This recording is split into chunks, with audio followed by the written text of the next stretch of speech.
नमस्कार दोस्तों, स्वागत है आपका आपके YouTube channel are Kushwaha education में।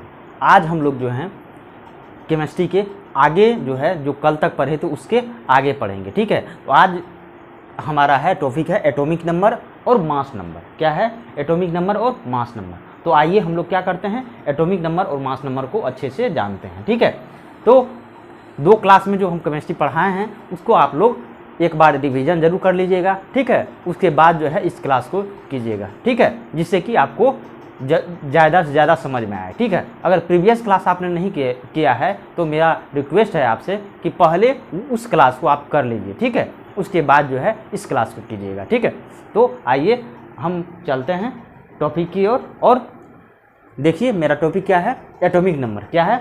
Atomic number. ठीक है, हम लोग टॉपिक क्या है, एटॉमिक नंबर। ठीक, तो आइए एटॉमिक नंबर को क्या करते हैं हम लोग, जेड से डिनोट करते हैं। क्या करते हैं? जेड से डिनोट करते हैं। क्या से, किसी से डिनोट करते हैं? जेड से डिनोट करते हैं। ठीक है, और उसका आइए हम लोग परिभाषा देखते हैं कि it is the number of protons present in nucleus of an atom. कहने का मतलब होता है किसी भी एटम के न्यूक्लियस में जितना नंबर ऑफ प्रोटॉन क्या होता है, उपस्थित होता है। ठीक है, उसको क्या कहते हैं हम लोग, उसी को कहते हैं एटॉमिक नंबर। क्या कहते हैं? Atomic number. जैसे कोई भी एटम है, जैसे ऑक्सीजन है, ऑक्सीजन का एटॉमिक नंबर होता है 8 और इसका मास नंबर कितना होता है? 16 होता है। ठीक है, तो इसमें जो है ऑक्सीजन एटम में जितना नंबर ऑफ प्रोटॉन उपस्थित होगा, जितना नंबर ऑफ प्रोटॉन उपस्थित होगा वही क्या कहलाएगा, इसका क्या कहलाएगा? एटॉमिक नंबर कहलाएगा। ठीक है, तो ऑक्सीजन में जो ये नीचे में लिखा रहता है इसी को क्या कहते हैं हम लोग? एटॉमिक नंबर कहते हैं। क्योंकि इतना ही जितना एटॉमिक मास होता है, एटॉमिक नंबर होता है, उतना ही हमारा क्या होता है, उस एटम में क्या होता है, उतना ही प्रोटॉन प्रेजेंट होता है। ठीक है, अगर हमारा एटम जो है न्यूट्रल है, न्यूट्रल का क्या मतलब हुआ? जिसपे कोई चार्ज नहीं हो। तो देख रहे हैं कि ऑक्सीजन में कोई चार्ज नहीं है, तो जिस पे कोई चार्ज नहीं रहता है उस पर जो है जितना नंबर ऑफ इलेक्ट्रॉन होता है उतना ही नंबर ऑफ क्या होता है, प्रोटॉन भी होता है। ठीक है, तो हमने क्या बताया है यहाँ एटॉमिक नंबर का परिभाषा कि it is the number of protons present in nucleus of an atom. कहने का अर्थ हुआ कि किसी भी एटम के न्यूक्लियस में जितना नंबर ऑफ प्रोटॉन होगा, जितना नंबर ऑफ प्रोटॉन मौजूद होगा वही क्या कहलाएगा? एटॉमिक नंबर कहलाएगा। ठीक है, और एटॉमिक नंबर को हम लोग किसी से डिनोट करते हैं? जेड से डिनोट करते हैं। किसी से डिनोट करते हैं? जेड से डिनोट करते हैं। कहने का मतलब किसी भी एटम का जो न्यूक्लियस होता है, न्यूक्लियस में ही हम कल बताए थे कि न्यूक्लियस में ही क्या होता है, न्यूट्रॉन और प्रोटॉन होता है। तो जितना प्रोटॉन होगा उसी की संख्या को हम लोग क्या कहेंगे? एटॉमिक नंबर कहेंगे। ठीक है, और आइए हम देखते हैं दूसरा टर्म, मास नंबर। ठीक है, मास नंबर को हम लोग डिनोट करते हैं ए से। किससे डिनोट करते हैं? ए से। ठीक है, तो आप जो है एटॉमिक नंबर समझ गए होंगे कि किसी भी एटम के न्यूक्लियस में जितना नंबर ऑफ प्रोटॉन होगा, जितना नंबर क्या होगा, प्रोटॉन होगा, उसी की संख्या को हम लोग क्या कहते हैं? एटॉमिक नंबर कहते हैं। ठीक है, उसी को क्या कहते हैं? एटॉमिक नंबर कहते हैं। ठीक है, और उसको हम लोग किसी से डिनोट करते हैं? जेड से डिनोट करते हैं। किससे डिनोट करते हैं? जेड से। किससे? जेड से। ठीक है, तो आइए अब हम लोग जो है जानते हैं मास नंबर क्या होता है। क्या होता है मास नंबर? ठीक है, तो इसको आइए हम लोग परिभाषा के थ्रू जानते हैं। It is the sum of number of protons and neutrons present in nucleus of an atom. ठीक है, कहने का मतलब किसी भी न्यूक्लियस के, ठीक है, किसी भी न्यूक्लियस के में जितना नंबर ऑफ प्रोटॉन उपस्थित होता है, ठीक है, उसमें जो है और जितना नंबर ऑफ न्यूट्रॉन उपस्थित होता है, दोनों के योग को, दोनों के जोड़ को, दोनों के योगफल को हम लोग क्या कहते हैं? मास नंबर कहते हैं। ठीक है, कहने का मतलब जितना नंबर ऑफ प्रोटॉन उपस्थित होगा और जितना नंबर ऑफ न्यूट्रॉन उपस्थित होगा, दोनों को अगर हम लोग जोड़ देंगे तो जो हमारा प्राप्त परिणाम होगा वही क्या कहलाएगा? हमारा मास नंबर कहलाएगा। क्या कहलाएगा? मास नंबर कहलाएगा। ठीक है, मास नंबर को हम लोग किससे डिनोट करते हैं? ए से डिनोट करते हैं। किससे डिनोट करते हैं? ए से डिनोट करते हैं। ठीक है, तो आइए हमने क्या बताया कि किसी भी एटम के न्यूक्लियस में जितना नंबर ऑफ प्रोटॉन उपस्थित होगा और जितना नंबर ऑफ न्यूट्रॉन उपस्थित होगा, ठीक है, उसी को हम लोग क्या कहते हैं? उसी को हम लोग कहते हैं मास नंबर। ठीक है, तो उसी को हमने सिंबल में यहाँ जो है उसी को जो है इस रूप में लिखा दिया है कि ए बराबर क्या होगा? नंबर ऑफ प्रोटॉन उस न्यूक्लियस में जितना होगा और नंबर ऑफ न्यूट्रॉन्स उस एटम के न्यूक्लियस में जितना होगा उसके दोनों के जोड़ को क्या कहते हैं हम लोग? मास नंबर कहते हैं। क्या कहते हैं? मास नंबर कहते हैं। ठीक है, तो मास नंबर को हम किसी से डिनोट किए? ए से डिनोट किए। ए बराबर क्या लिखे हैं? P plus N. P plus N का क्या मतलब हुआ? P का मतलब हुआ टोटल नंबर ऑफ प्रोटॉन और N का क्या मतलब हुआ? Total number of neutron. P का क्या मतलब हुआ? टोटल नंबर ऑफ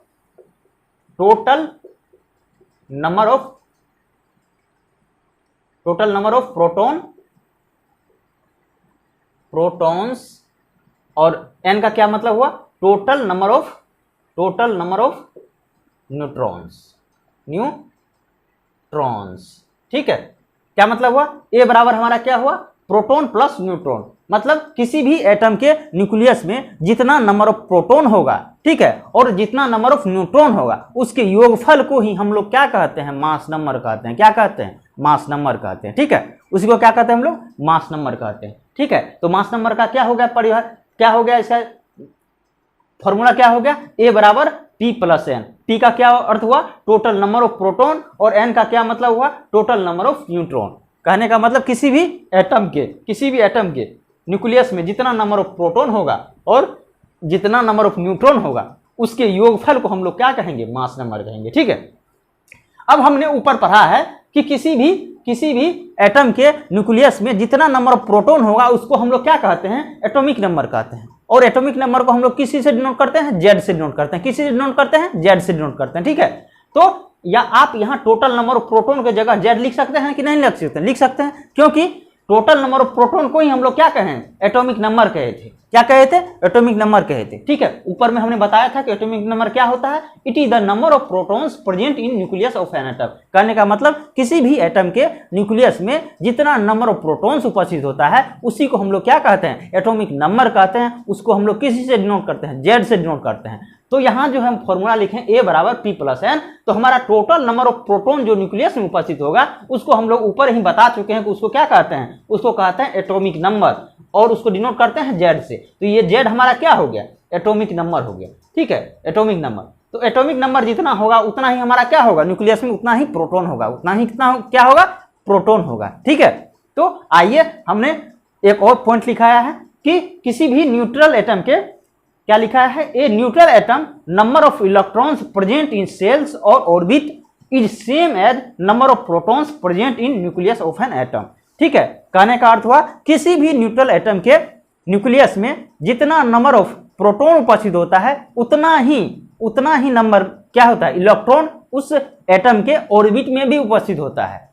ठीक है, हम आपको बताए थे कि न्यूक्लियस जो होता है एटम के सेंटर में होता है। क्या होता है? सेंटर में होता है। ठीक है, जैसे ये सेंटर हुआ, इस सेंटर में क्या होता है? न्यूक्लियस होता है, और ये बाहरी जो रीजन होता है, इसी को हम लोग क्या कहते हैं? ऑर्बिट कहते हैं। क्या कहते हैं? ऑर्बिट कहते हैं। इसी में हमारा क्या होता है? इलेक्ट्रॉन होता है। इसी में क्या होता है? इलेक्ट्रॉन होता है। और न्यूक्लियस में क्या होता है? हमारा प्रोटॉन प्लस न्यूट्रॉन होता है। ठीक है, तो न्यूक्लियस जो होता है केंद्र में होता है। किसी भी एटम के केंद्र में क्या होता है? न्यूक्लियस होता है, और न्यूक्लियस में क्या होता है? प्रोटॉन होता है और न्यूट्रॉन होता है। ठीक है, और न्यूक्लियस के बाहर वाला जो रीजन होता है, उसी में हमारा क्या होता है? इलेक्ट्रॉन गति करते रहता है।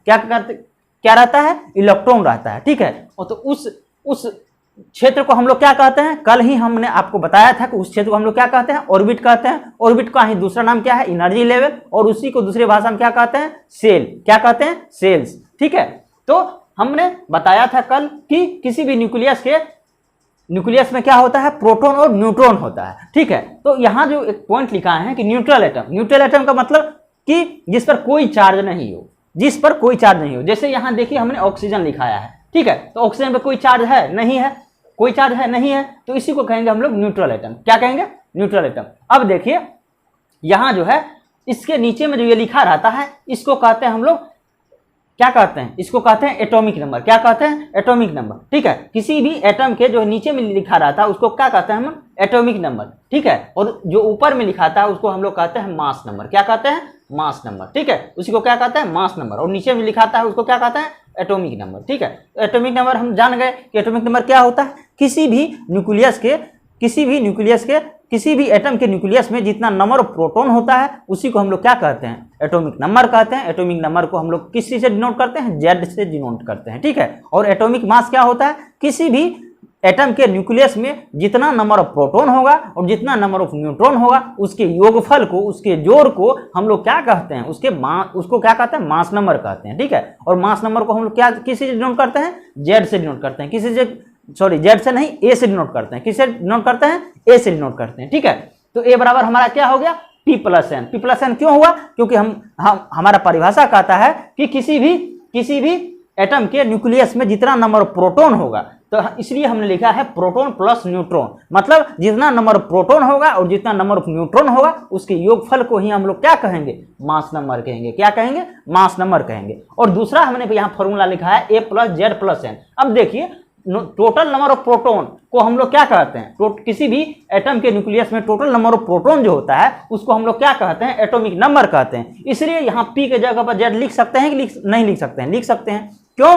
क्योंकि एटॉमिक नंबर का परिभाषा होता है कि किसी भी एटम के न्यूक्लियस में जितना नंबर ऑफ प्रोटॉन होगा उसी को हम लोग क्या कहेंगे? एटॉमिक नंबर कहेंगे, जिसे हम लोग क्या करते हैं? जेड से डिनोट करते हैं, ठीक है। इसलिए हमने यहाँ ए बराबर पी प्लस एन को लिखा दिया, ए बराबर जेड प्लस एन, ठीक है। और एक यहाँ पॉइंट लिखाया है कि a neutral atom number of electrons present in shells और orbit is same as number of protons present in nucleus of an atom. हमने आपको पिछले क्लास में बताया था कि किसी भी एटम के जो केंद्र में होता है, केंद्र मतलब वो जो केंद्र में होता है उसी को हम लोग क्या कहते हैं? न्यूक्लियस कहते हैं। क्या कहते हैं? न्यूक्लियस कहते हैं, ठीक है।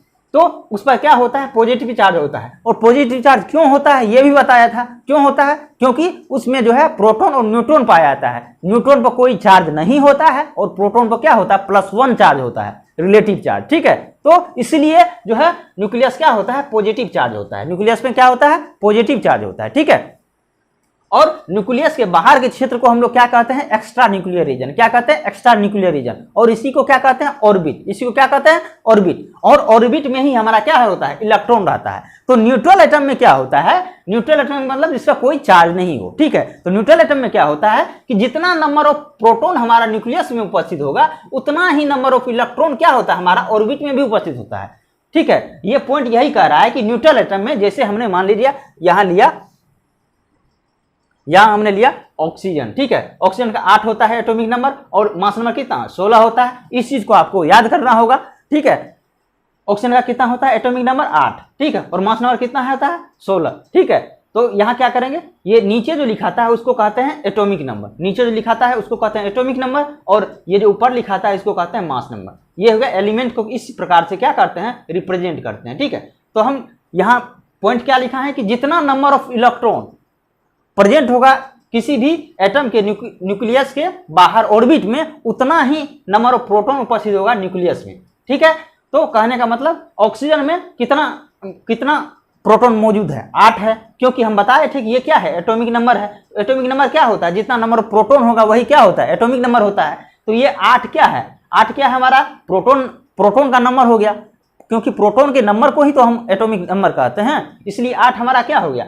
प्रोटॉन हो गया। अब देखिए इस पर कोई चार्ज नहीं है, कोई चार्ज नहीं है तो क्या लिखा है? ये हमारा पॉइंट क्या कहता है कि जितना नंबर प्रोटॉन होगा न्यूट्रल एटम में उतना ही हमारा क्या होगा? उसके सेल में इलेक्ट्रॉन होगा। उतना ही हमारा क्या होगा? उसके सेल में इलेक्ट्रॉन होगा। तो यहाँ 8 क्या है? 8 क्या है? हमारा प्रोटॉन है। तो उतना ही इस ऑक्सीजन के एटम में उतना ही हमारा क्या होगा? इलेक्ट्रॉन भी होगा। कितना? उतना ही हमारा इलेक्ट्रॉन भी होगा। अगर यहाँ इलेक्ट्रॉन की संख्या पूछ दे क्या होगा? इलेक्ट्रॉन की संख्या कितना हो जाएगा? 8 हो जाएगा। क्यों? क्योंकि यहाँ एटॉमिक नंबर क्या है? हमारा 8 है। एटॉमिक नंबर क्या है? 8 है। एटॉमिक नंबर 8 का क्या मतलब हुआ? एटॉमिक नंबर 8 है। एटॉमिक नंबर 8 का क्या मतलब हुआ? जितना एटॉमिक नंबर है उतना ही हमारा क्या होता है? प्रोटॉन होता है। क्या होता है?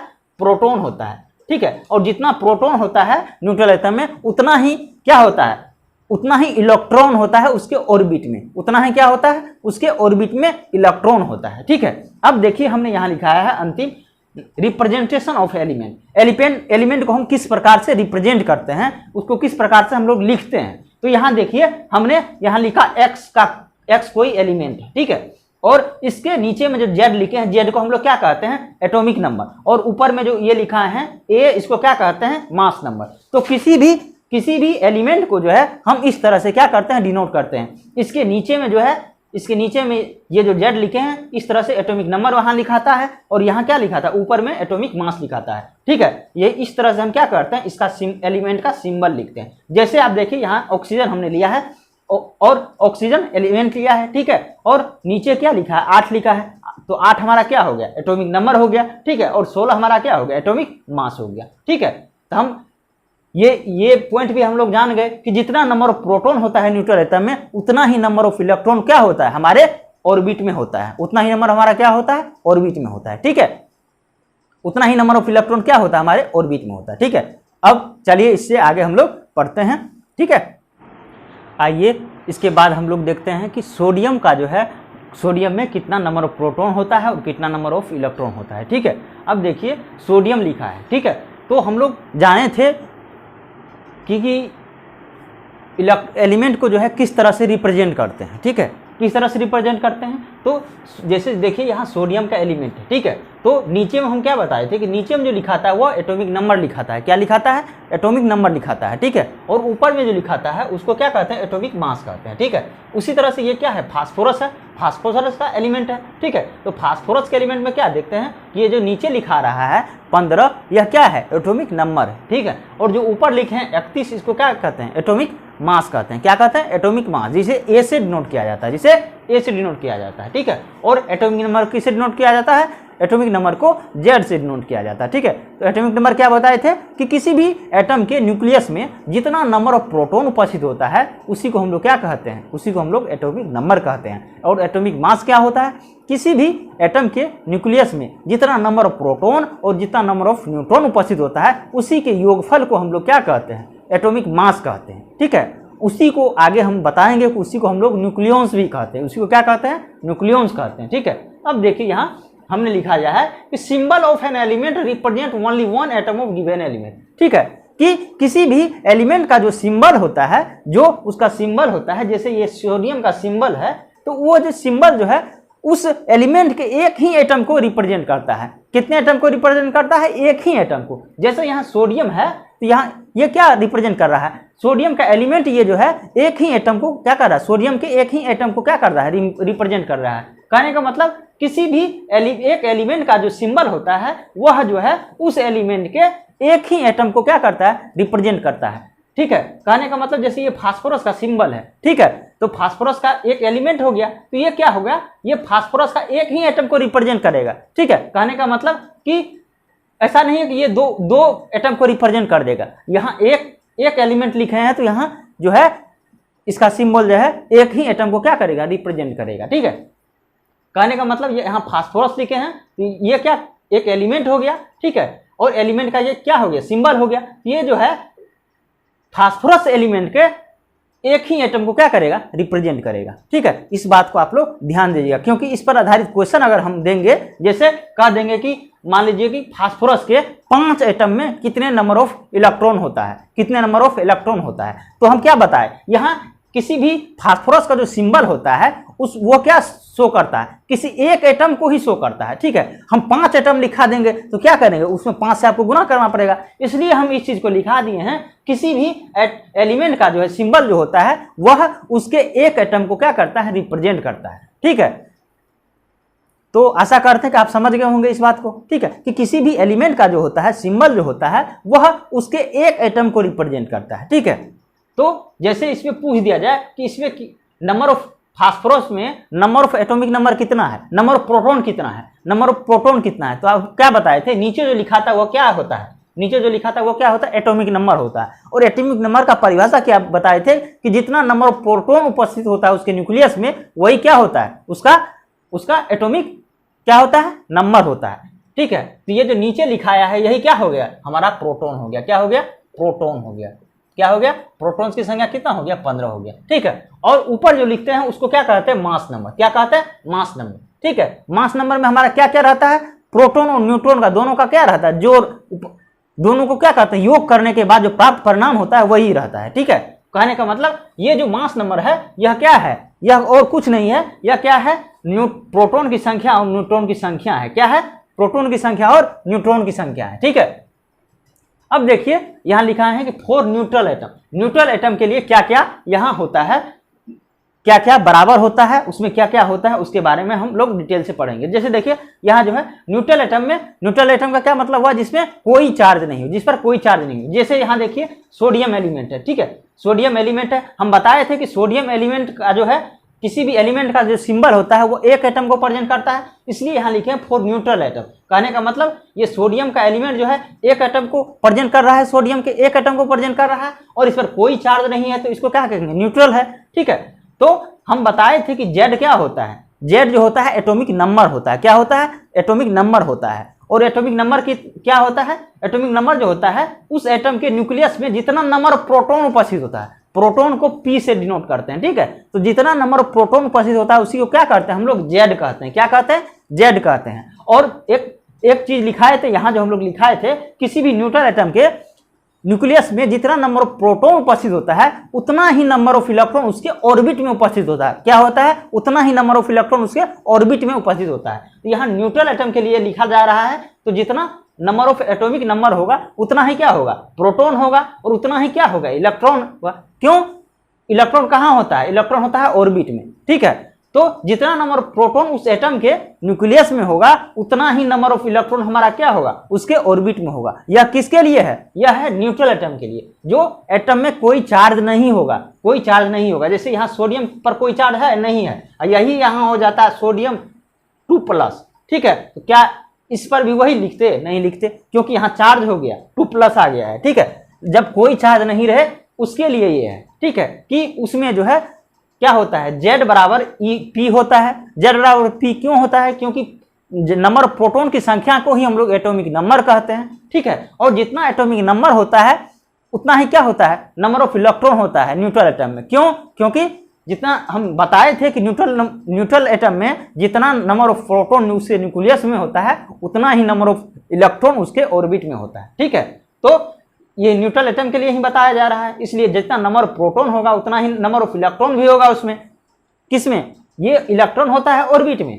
क्या होता है, ये हो गया न्यूक्लियस। ठीक है, ये न्यूक्लियस होता है, ये हो गया एटम, इसके बीच में जो होता है, बीच में, इसको कहते हैं हम लोग न्यूक्लियस। और ये जो बाहरी रीजन होता है इसको कहते हैं ऑर्बिट। इसको क्या कहते हैं, ऑर्बिट कहते हैं। ठीक है, इसी ऑर्बिट में हमारा इलेक्ट्रॉन रहता है और न्यूक्लियस में क्या रहता है, प्रोटॉन रहता है और न्यूट्रॉन रहता है। क्या रहता है, प्रोटॉन और न्यूट्रॉन रहता है। ठीक है, तो हम यहाँ क्या बताए हैं कि किसी भी न्यूट्रल एटम में, जैसे हमने यहाँ सोडियम का उदाहरण लिया, तो सोडियम में कोई चार्ज नहीं है, तो सोडियम में कोई चार्ज नहीं है तो उसमें क्या होगा कि जितना नंबर ऑफ एटॉमिक नंबर होगा उतना ही क्या होगा, उतना ही प्रोटॉन होगा और उतना ही क्या होगा, इलेक्ट्रॉन होगा उसके ऑर्बिट में। ठीक है, जैसे यहाँ देखिए नीचे क्या लिखे हैं, एटॉमिक नंबर लिखे हैं। हम क्या बताए थे कि जितना नंबर ऑफ एटॉमिक नंबर होगा उतना ही क्या होगा, प्रोटॉन होगा और उतना ही क्या होगा, इलेक्ट्रॉन होगा।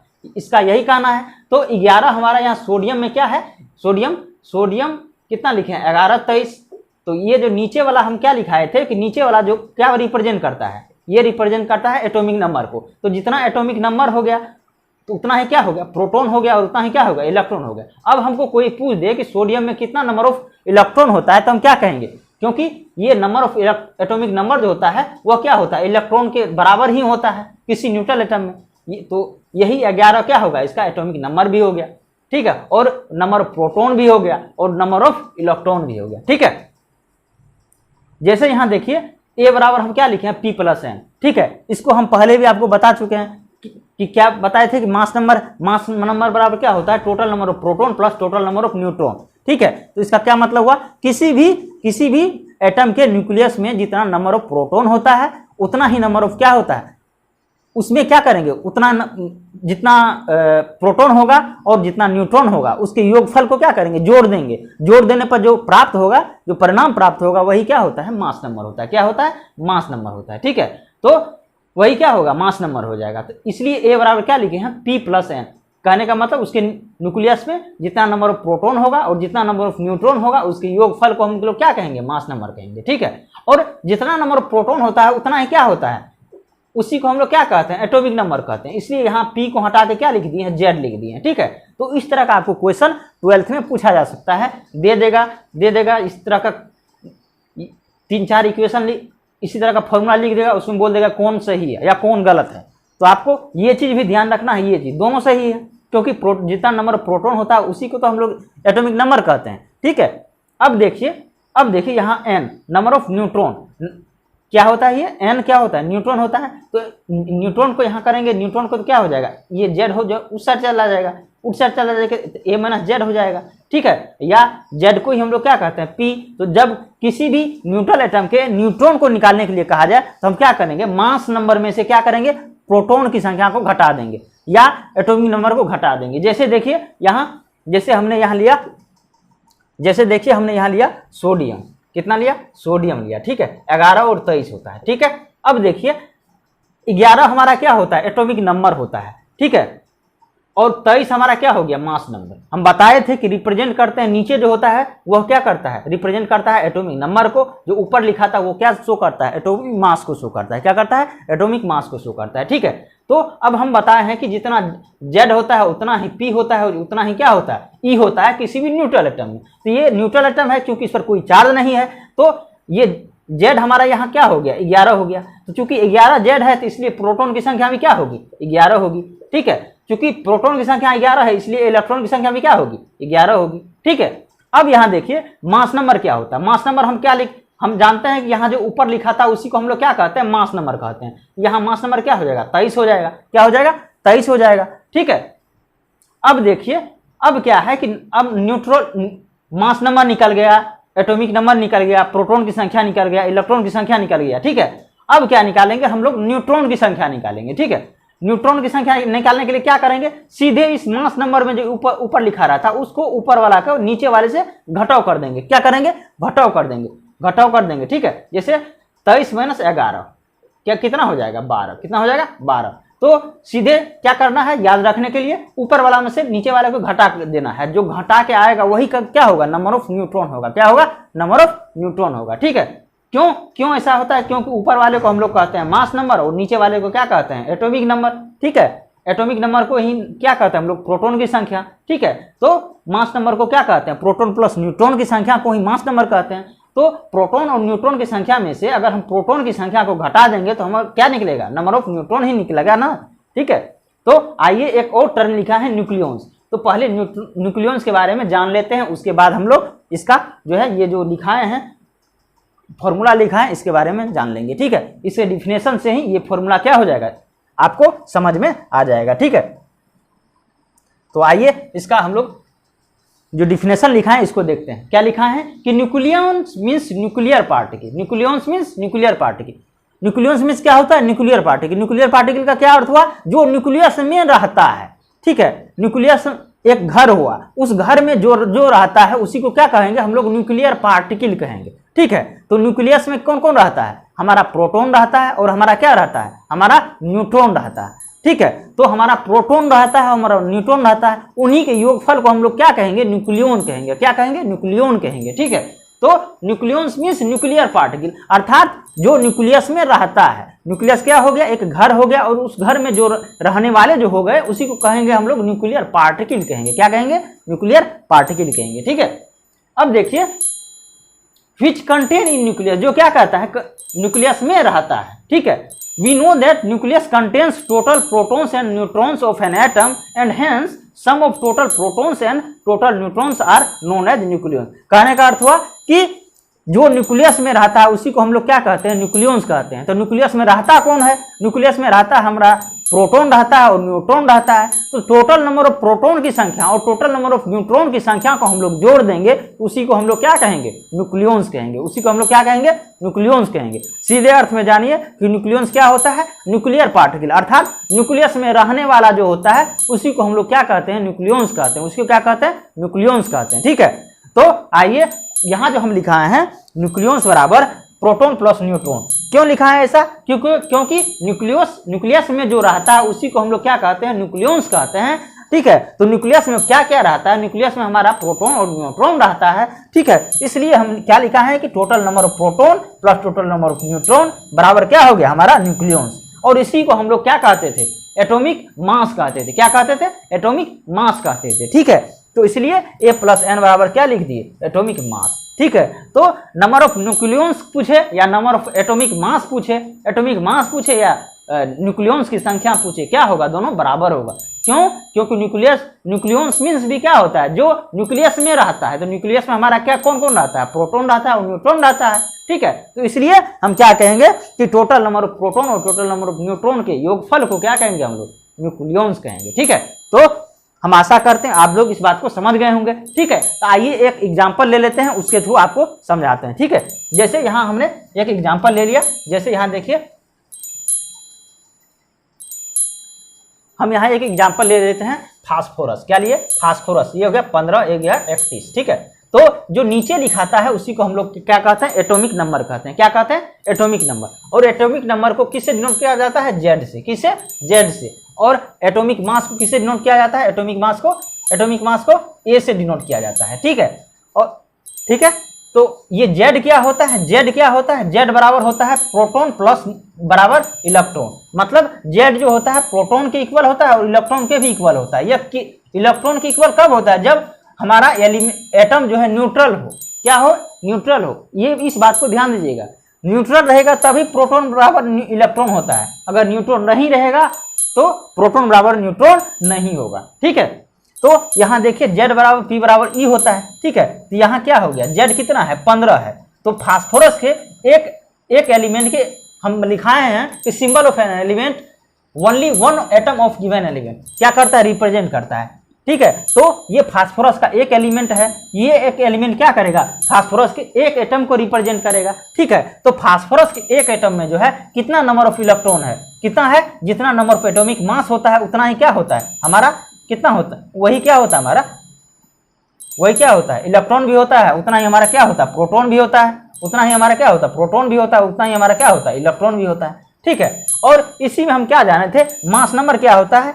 प्रोटॉन और न्यूट्रॉन को क्या करते थे? जोड़ देते थे। प्रोटॉन न्यूट्रॉन को क्या करते थे? जोड़ देते थे। तो एटॉमिक मास यहाँ क्या लिखा हुआ है? 31 लिखा हुआ है। तो हमारा ए बराबर क्या हो गया? 31 हो गया। और न्यूक्लियस हम क्या बताए थे कि ऊपर वाले से क्या करते हैं? नीचे वाले को घटा देते हैं। ऊपर वाले से क्या करते हैं? नीचे वाले को घटा देते हैं। कहने का मतलब 31 में से हम क्या करेंगे? 15 को घटा देंगे। तो क्या कितना हो जाएगा? 31। तो यही होगा क्या? न्यूक्लियस की संख्या। क्या हो गया? क्या हो गया? न्यूट्रॉन की संख्या। क्या हो गया? न्यूट्रॉन की संख्या, ठीक है। और न्यूक्लियॉन्स की संख्या क्या होगा? न्यूक्लियॉन्स की संख्या क्या हो जाएगा? जितना एटॉमिक मास होता है उसी को क्या कहते हैं हम लोग? न्यूक्लियॉन्स कहते हैं। क्या कहते हैं? न्यूक्लियॉन्स कहते हैं। क्यों कहते हैं ऐसा? क्योंकि जो न्यूक्लियस में उपस्थित रहता है उसी को हम लोग न्यूक्लियॉन्स कहते हैं। कहने का मतलब न्यूक्लियस में कौन कौन उपस्थित रहता है? टोटल नंबर ऑफ प्रोटॉन और टोटल नंबर ऑफ न्यूट्रॉन उपस्थित रहता है, ठीक है। उसी को हम लोग मास नंबर कहते हैं। इसलिए हम लोग न्यूक्लियस के अंतर्गत क्या लिख दिए? मास नंबर लिख दिए, ठीक है। तो इस तरह से हम जो है आज का टॉपिक यहीं खत्म होता है, ठीक है।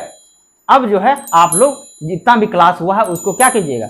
अच्छे से रिवीजन कर लीजिएगा, ठीक है। और आगे इसके बाद हम लोग दूसरा चीज पढ़ाएंगे, ठीक है। इसी से आगे वाला चीज पढ़ाएंगे, ठीक है। तो ये जो पीछे पढ़ा है इस चीज का उसमें उपयोग होगा, ठीक है। तो क्वेश्चन का जो है अगले क्लास में हम क्वेश्चन 3-4 प्रकार का क्वेश्चन करेंगे, ठीक है। उसके बाद जो है अगला थ्योरी फिर पढ़ाएंगे, उसके बाद फिर क्वेश्चन करेंगे, ठीक है।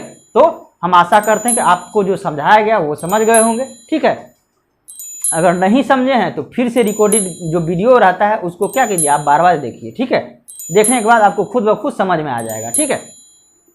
और आपके जितने भी साथी हैं जो 11th-12th क्लास में पढ़ते हैं उसको भी क्या कीजिए? इस वीडियो को क्या कीजिए? शेयर कर दीजिए और उसको भी जुड़ने के लिए बोलिए, ठीक है। अगर आपको जो भी बता रहे हैं वो समझ में आ रही है तो क्या कीजिएगा? चैनल को क्या कीजिएगा? सब्सक्राइब कर लीजिएगा, ठीक है। और बेल आइकन को क्या कीजिएगा? दबा दीजिएगा, जिससे क्या होगा कि जो भी वीडियो हम अपलोड करेंगे आपको नोटिफिकेशन आ जाएगा, ठीक है, कि हाँ सर ने आज का वीडियो अपलोड किया है। तो आप क्या कीजिए? उसको देख लीजिएगा, ठीक है। तो जो भी छात्र जो है जुड़ करके पढ़ते हैं उससे मेरा निवेदन है कि वो क्या करेंगे? चैनल को भी सब्सक्राइब कर लेंगे, ठीक है। और जो भी वीडियो देखते हैं उसको लाइक और लाइक करना नहीं भूलेंगे, ठीक है। अगर किसी प्रकार का आपको दिक्कत आ रही है समझने में, ठीक है, तो आप क्या करेंगे? कमेंट में जो है एक कमेंट, अच्छा सा कमेंट डाल देंगे, ठीक है। अगर नहीं समझ में आ रहा है तो तब भी कमेंट करना है कि ये चीज़ समझ में नहीं आ रहा है, ठीक है। या जो मेरा नंबर है उस पर हम नंबर दिए हुए हैं, उस नंबर पे भी आप कॉल करके पूछ सकते हैं, कुछ भी पूछना हो तो, ठीक है। तो आज की क्लास हम यहीं तक रहने देते हैं, ठीक है। इससे आगे क्लास अगले क्लास में होगी, ठीक है।